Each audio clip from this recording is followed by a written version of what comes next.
Hello, Sandra Empleton here. I felt compelled to tell you this Christmas story, and I'm calling it a Christmas story because it was miraculous what happened.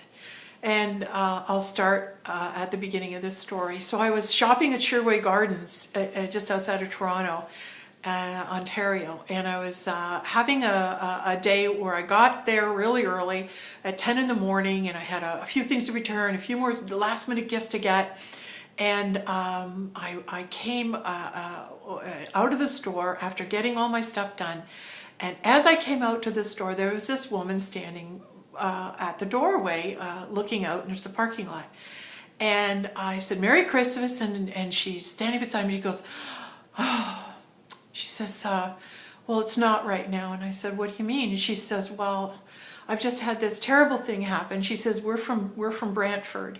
We drove all the way here to do our Christmas shopping this morning, and I locked myself out of the car. I locked my purse and everything in the car." And I went, "Oh my God. You came shopping all this way?" And I said, "You locked your purse and everything in the car?" And she said, "Yes." She says, "I'm with my I think it was her sister and her baby." And she said, we were getting the baby out of the car. We got her in the stroller, and my purse was sitting on the seat, and the door shut, and I locked my keys and my purse in the car." And I went, "Oh my God." Well, I said, "Are you members of CAA?" First thing I'm thinking. And she says, "No." And I said, "Oh." And I said, "Well, what about your husband? Does he have an extra set of keys?" And she goes, "No, no, he doesn't. And like I said, we're from Brantford, so it would be just a huge drive out for him, to have to get here and everything." And she said, "My sister has gone into the mall right now, and she's trying to find a coat hanger so we can stick it through the window and we can try and get, the car door open." And I said, "Okay." And then something inside of me said, "Don't leave her. Don't leave her." And I went, "Okay." And I said, "Well, look," I said, "My name is Sandra," and I said, I don't know how much help I can be, but I'm hearing that I'm not to leave you. So I tell you what I'm going to do." I said, "I'm going to go and drop my parcels over in my car. And once I've dropped my parcels in the car," where's your car?" She's pointed. And I said, "Okay, let me drop them off and I'll come right over." And she said, "Okay." So I walk to my car, I take my stuff, put it in the trunk, and I lock the trunk, and then I'm walking over to her car, and there she's found some guy, obviously in the mall, who's going to help her, right? And he's got the coat hanger, and he's trying to, put it through the window and trying to get it open, and she's there, and she's like, oh, and he's trying, he goes, "Oh." Finally, after I don't know how many times, he said, "I just can't get it. I can't get it open." She goes, "Oh no." And they were standing on the driver's seat of the car, and I came around and I was standing on the passenger side of the car, and I'm watching them do this. And as I'm watching them do this, like, I got my hands in my pocket and I got my hand on my car key, and then I hear this voice that says, "Try your key in the lock."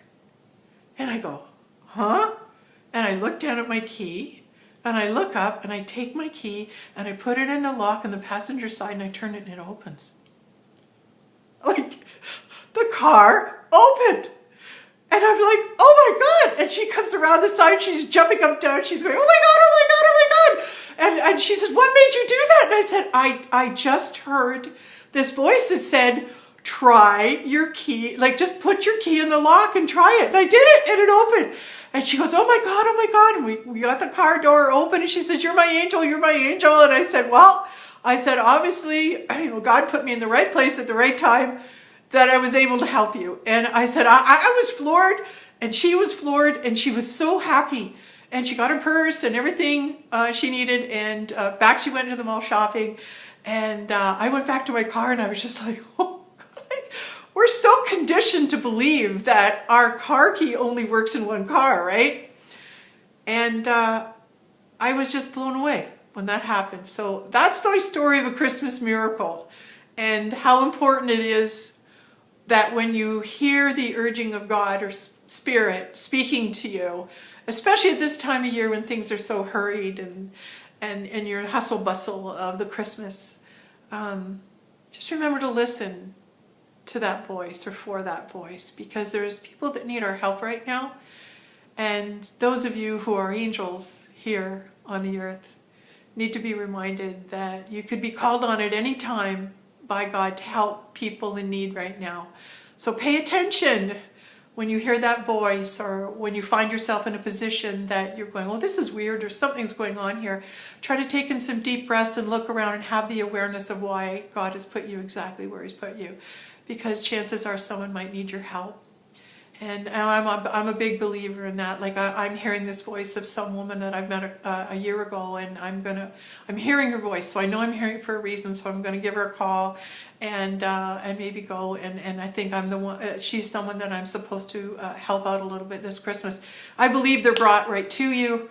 I believe God puts the people that we're needing to help right in our path. So I would urge you to be awake, and I would also reinforce that it's Christmas and there's miracles.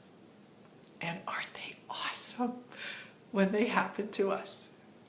Merry Christmas.